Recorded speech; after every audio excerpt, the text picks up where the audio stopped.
I create huge artwork that will disappear, and I love this concept that maybe I can let traces in memories but not on the planet. Hello and welcome to Qatar 365 with me, Laila Humaira. On this episode, we take you around the country's popular yearly festivals. It's a chance for people of all ages together to spend some quality time together. But first, I'm here at Hotel Park, the site of the biggest ever edition of the Qatar International Food Festival. And this year, it's back with some exciting new features. Let's go find them.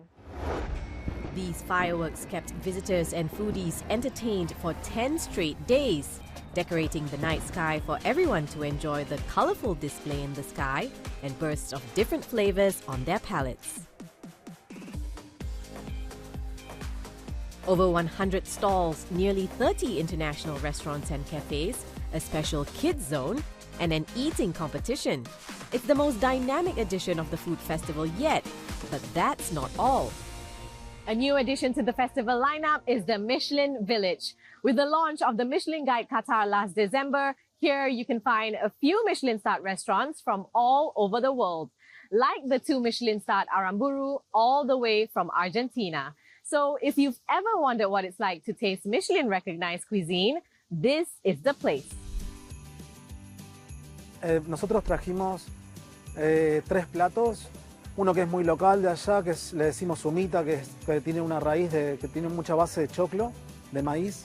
Y después tenemos la carne típica argentina. Hemos traído un pedazo de carne jugoso con una salsa clásica de allá que se llama chimichurri. Aramburu is the first Argentine chef to be awarded 2 Michelin stars.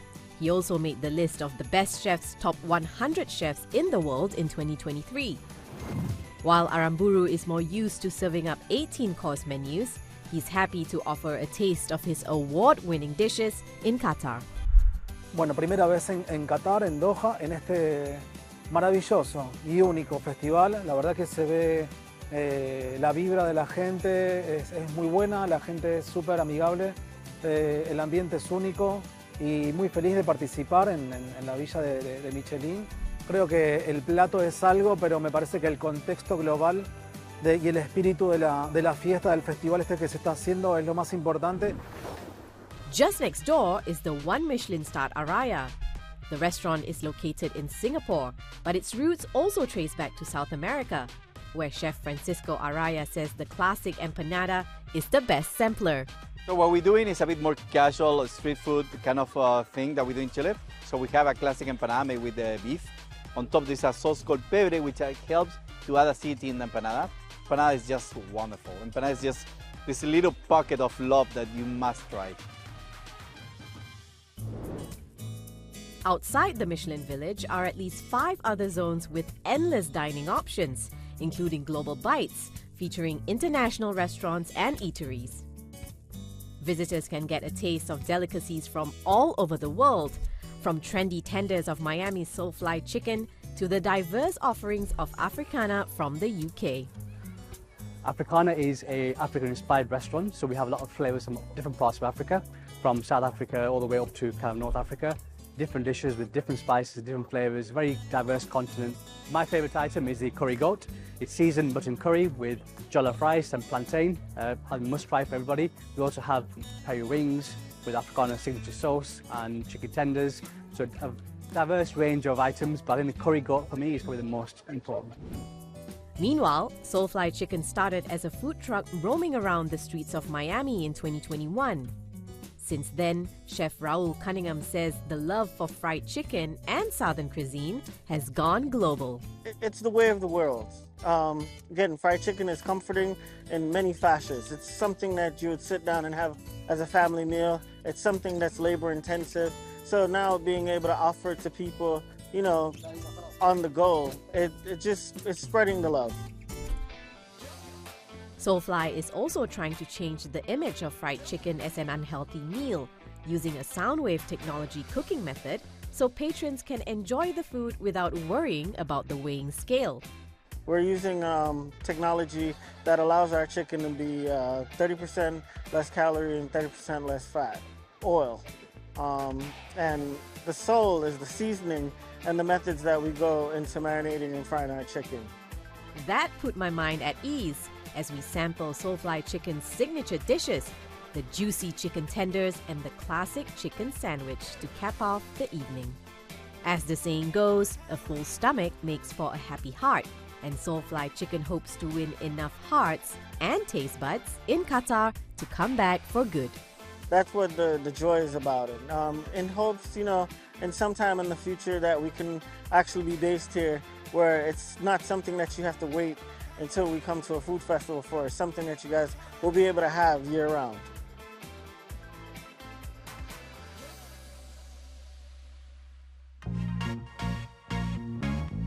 From food that tantalizes the taste buds to another feast for the senses, the Qatar Kite Festival. Joanna Hoos visits the Old Doha port for a dazzling display of artistry in the air and on the ground. From animals to floating dhow boats and even cartoon characters, Qatar's Kite Festival is a celebration of creativity and culture, dozens of meters up in the sky. More than 60 professional kite flyers from over 20 countries have traveled to Qatar, ready to loosen their strings and hopefully fly high. I'm from Germany, born in Hamburg, and I love to fly kites since I was a very young boy, let's say 11 years old, and until now I fly my kites all over the world. It's a sport, of course, having the skill of flying a kite, but we are all kite makers as well. So besides flying the kite, we make our kites ourselves, and of course every kite flyer has special designs, so it's a mixture of art and sport. Kites of all shapes and sizes grace the skies above the Old Doha port this festival. But for Wolfgang, the kites he loves most are those replicating animals in their natural habitats. Fish out of water, so to speak, swimming sky high. I have many kites.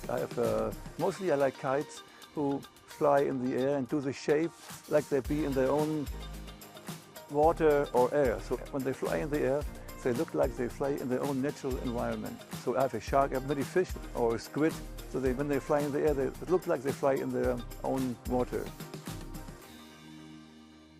As well as looking up, friends and families visiting the Qatar Kite Festival are also encouraged to look down, as there is plenty to see here on the ground. The world-renowned French-Swiss artist known as Sipe has turned the grass in the Old Doha port into a canvas for one of his signature giant artworks, an eco-friendly painting that is so big, it's actually best seen from the sky. If I need to define myself as an artist, I would say that I make a bridge between land art and street art. I'm known to paint huge eco-friendly painting directly on nature.